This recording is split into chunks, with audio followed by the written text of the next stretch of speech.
प्यारे बच्चों, आज मैं कक्षा 10 में विज्ञान के पहले पाठ रासायनिक अभिक्रियाएं एवं रासायनिक समीकरण में रासायनिक समीकरण को लिखने की विधि के बारे में बताऊंगा। किसी भी रासायनिक अभिक्रिया में जो रासायनिक समीकरण होते हैं उसे लिखने की कुछ तथ्य होता है। ये तथ्य में 3 बातों का ज्ञान होना चाहिए, 3 बातों की जानकारी होनी चाहिए, जिसमें पहला है किसी भी रासायनिक अभिक्रिया में भाग लेने वाले अभिकारकों और उत्पादकों के अणुसूत्र या प्रतीकों का ज्ञान होना चाहिए। किसी भी रासायनिक अभिक्रिया में भाग लेने वाले अभिकारकों और उत्पादकों के अणुसूत्र या प्रतीकों का ज्ञान होना चाहिए। दूसरी चीजें होती है कि किसी भी रासायनिक अभिक्रिया में सदैव भाग लेने वाले जो अभिकारक होते हैं उन्हें आणविक रूप में लिखना चाहिए। जैसे हाइड्रोजन है तो H2 के रूप में, नाइट्रोजन है तो N2 के रूप में, ऑक्सीजन है तो O2 के रूप में, ब्रोमीन है तो Br2 के रूप में, आयोडीन है तो I2 के रूप में लिखा जाता है। माने किसी भी रासायनिक अभिक्रिया में भाग लेने वाले पदार्थों को जो रासायनिक समीकरण में सदैव उन्हें अणु सूत्रों के रूप में लिखा जाता है। तीसरी बातें जो होती है कि एक परमाणु तत्वों को रासायनिक समीकरण में लिखते वक्त उन्हें एक अणु के रूप में लिखा जाता है। जैसे सोडियम है तो Na के रूप में, पोटेशियम है तो K के रूप में, मैग्नीशियम है Mg के रूप में, आपका जिंक है तो Zn के रूप में, कॉपर है तो Cu के रूप में और आयरन है तो Fe के रूप में लिखा जाता है। इस तरह से रासायनिक समीकरण को लिखने के 3 तथ्य होते हैं। रासायनिक अभिक्रियाओं को रासायनिक समीकरण के रूप में परिवर्तित करने के लिए 2 चरण होते हैं। पहला है चरण मूल समीकरण या ढांचागत समीकरण, दूसरा होता है संतुलित समीकरण। पहला है मूल समीकरण या ढांचागत समीकरण, इसे कहते हैं स्केलेटल इक्वेशन कहते हैं।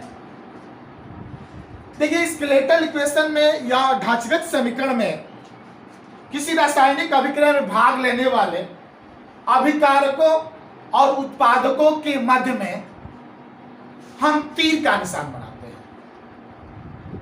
किसी ढांचागत समीकरण को लिखते हैं तो किसी रासायनिक अभिक्रिया में जो भाग लेने वाले अभिकारक होते हैं और उत्पाद होते हैं, तो अभिकारक और उत्पादों के बीच में हम तीर का निशान बनाते हैं। हम इस तरह से तीर का निशान बना देते हैं। जैसे मान लो 2 अभिकारक हैं तो दोनों के बीच में हम जैसे इस तरह से मान लीजिए, जैसे Zn है और HCl है, तो ये 2 अभिकारकों के बीच में 2 अभिकारक हैं, इनके बीच में हम प्लस का चिन्ह लगा देते हैं। तो ये अभिकारक हैं, अभिकारक, ये भी अभिकारक है।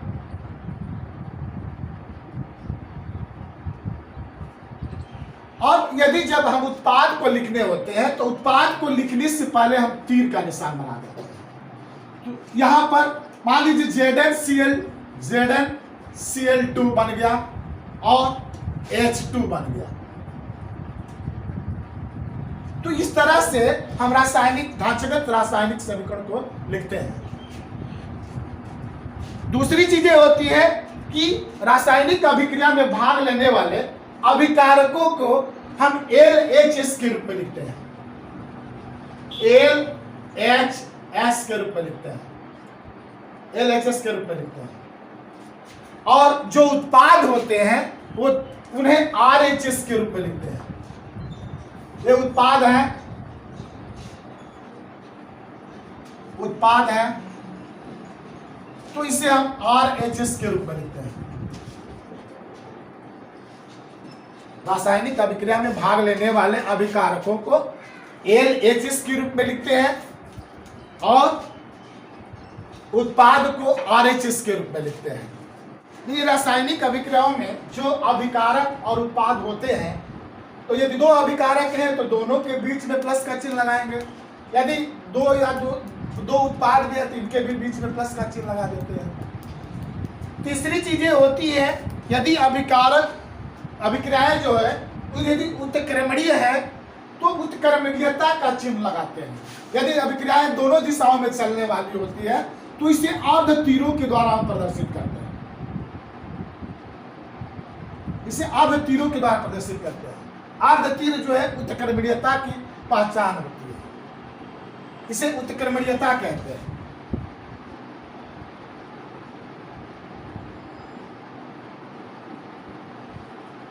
यह रिवर्सेबल रिएक्शन कहा जाता है, जो दोनों दिशाओं में चलती है। मान लीजिए कोई अभिकारक अभिक्रिया करके उत्पाद बनाया और जिस कंडीशन में उत्पाद बनाया यदि वो कंडीशन हट गया तो उत्पाद टूटकर पुनः अभिकारक में आ जाता है। तो उस तरह की अभिक्रियाओं को हम उत्क्रमणीय अभिक्रियाएं कहते हैं, जो दोनों दिशाओं में चलती है, लेफ्ट और राइट दोनों दिशाओं में चलती है। दाएं भी चलेगी बाएं भी चलती है, दोनों दिशाओं में चलती है। तो इस तरह की अभिक्रियाओं को हम उत्क्रमणीय अभिक्रियाएं कहते हैं।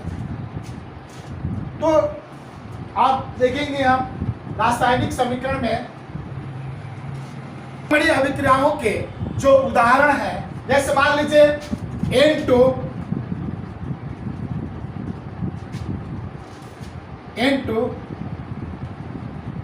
3H2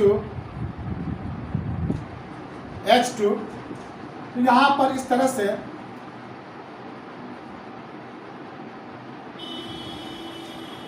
यहां पर हम इस तरह से लिख सकते हैं 2NH3, या इस तरह से मान लीजिए H2 और हम लिख सकते हैं ये NH3। तो ये जैसे ढांचागत समीकरण हो जाएगा। तो मान लीजिए ये ढांचागत समीकरण में आपका ये देखेंगे कि नाइट्रोजन हाइड्रोजन दोनों मिलकर ये बना दिया। मान लीजिए इसमें इस तरह से हम इसको लगा दें, तो ये उत्क्रमणीयता की पहचान होती है। इसमें दोनों दिशा में चलते हैं। जैसे मान लीजिए इस पर कंडीशन लिखा गया, जिसमें मान लो नाइट्रोजन और हाइड्रोजन 1:3 के जो अनुपात में बनाते हैं, तो ये नाइट्रोजन और हाइड्रोजन मिलकर अमोनिया बनाया, जिसमें उत्प्रेरक भी इस यहाँ पर उपस्थित है, टेम्परेचर भी उपस्थित है। यदि टेम्परेचर घट गया या टेम्परेचर हट गया तो अमोनिया टूटकर पुनः नाइट्रोजन और हाइड्रोजन में आ जाती है। तो इस तरह की अभिक्रिया को हम उत्क्रमणीय अभिक्रियाएं कहते हैं, जो दोनों दिशाओं में चलती है। ये उत्क्रमणीय अभिक्रियाएं होती है। इस प्रकार के रासायनिक समीकरण को हम ढांचागत रासायनिक समीकरण कहते हैं, जिसमें अभिकारक और उत्पाद के परमाणुओं की संख्या में अंतर होता है। तो उस तरह के समीकरण को हम ढांचागत समीकरण कहते हैं। रासायनिक समीकरण में जो पहला चरण था ढांचागत समीकरण को लिखना, दूसरा चरण है संतुलित रासायनिक समीकरण लिखना। तो संतुलित रासायनिक समीकरण में क्या होता है, देखिए कोई भी पदार्थ जब दूसरे पदार्थ से संयोग करके यौगिक बनाता है तो उसमें द्रव्य की अविनाशता के नियम की पुष्टि होनी चाहिए। जैसे मान लीजिए जब कोई अभिकारक दो या दो से अधिक अभिकारक आपस में संयोग करके यौगिक बनाते हैं तो द्रव्य का नष्टीकरण नहीं होता है। ना तो कोई उनमें जो एक अवस्था से दूसरी अवस्था या उनमें जो नया पदार्थ बनता है उसमें द्रव्य का नष्टीकरण नहीं होता है, परिवर्तन के फलस्वरूप द्रव्य का नष्टीकरण नहीं होता है। तो क्या होता है कि ऐसे रासायनिक अभिक्रियाएं जिनमें दाएं दोनों पक्षों में जो दाएं और बाएं जो पक्ष होते हैं दोनों पक्षों में और भाग लेने वाले अभिकारकों और उत्पादकों के परमाणुओं की संख्याओं में कोई अंतर नहीं होता है, कोई परिवर्तन नहीं होता है, तो उस तरह के समीकरण को हम संतुलित रासायनिक समीकरण कहते हैं। संतुलित रासायनिक समीकरण में भाग लेने वाले अभिकारक और उत्पाद के परमाणुओं की संख्या जो होती है बराबर होती है। यदि कोई अणु और परमाणुओं की संख्या में, दाएं और बाएं पक्ष में अणु और परमाणुओं की संख्या में यदि अंतर है, तो वह समीकरण संतुलित नहीं होता है। रासायनिक समीकरण, संतुलित रासायनिक समीकरण में का उदाहरण लेकर समझाते हैं।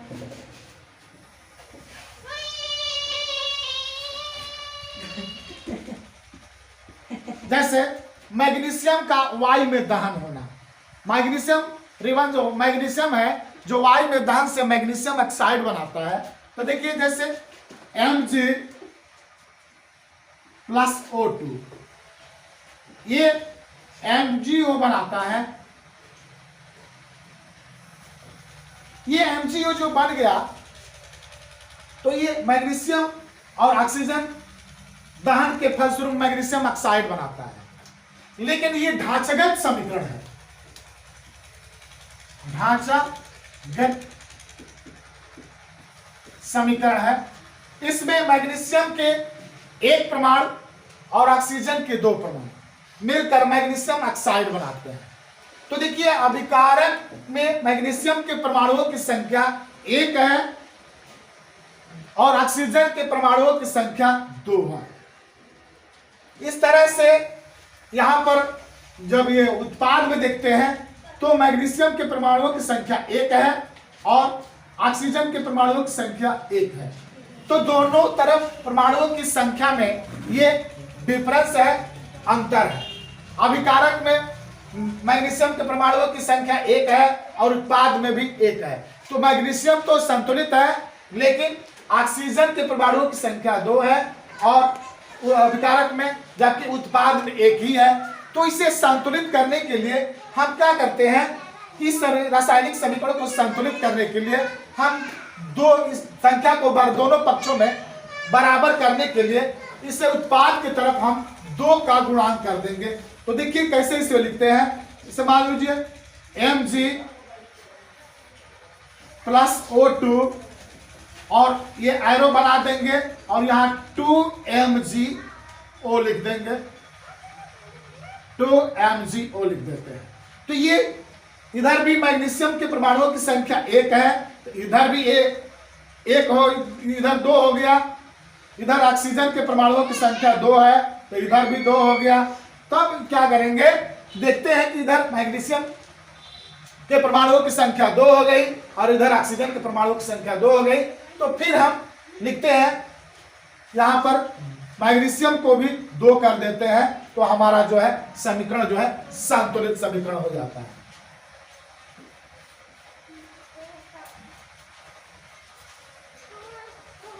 संतुलित समीकरण इसे कहते हैं। तो मैग्नीशियम, अब देखेंगे कि इधर मैग्नीशियम भी 2 हो गया, ऑक्सीजन भी 2 अभिकारक हो गए और इस उत्पाद में मैग्नीशियम भी 2 हो गया और ऑक्सीजन भी यहाँ पर आपका 2 हो गया। तो इस तरह से दोनों पक्ष जो है बराबर हो जाते हैं, दायां पक्ष भी बराबर हो जाता है और बायां पक्ष भी बराबर हो जाता है। इस तरह से हमारा समीकरण जो है संतुलित हो जाता है।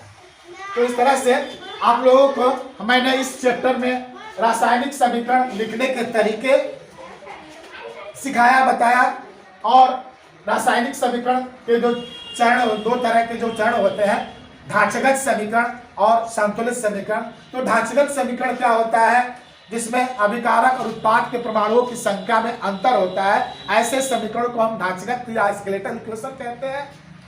दूसरा जो होता है ऐसे रासायनिक समीकरण जिसमें भाग लेने वाले अभिकारक और उत्पादों के परमाणुओं की संख्याओं में कोई अंतर नहीं होता है, अर्थात दोनों तरफ अभिकारक और उत्पाद के परमाणुओं की संख्याएं दोनों तरफ बराबर होती हैं, उस तरह के समीकरणों को संतुलित समीकरण कहते हैं। तो हमने आपको ढांचागत समीकरण के भी बारे में बताया और संतुलित समीकरण के बारे में बताया। बाकी जो है नेक्स्ट वीडियो में आपको बताएंगे। मेरे चैनल को सब्सक्राइब करें, लाइक करें और बेल आइकन को प्रेस करें। धन्यवाद।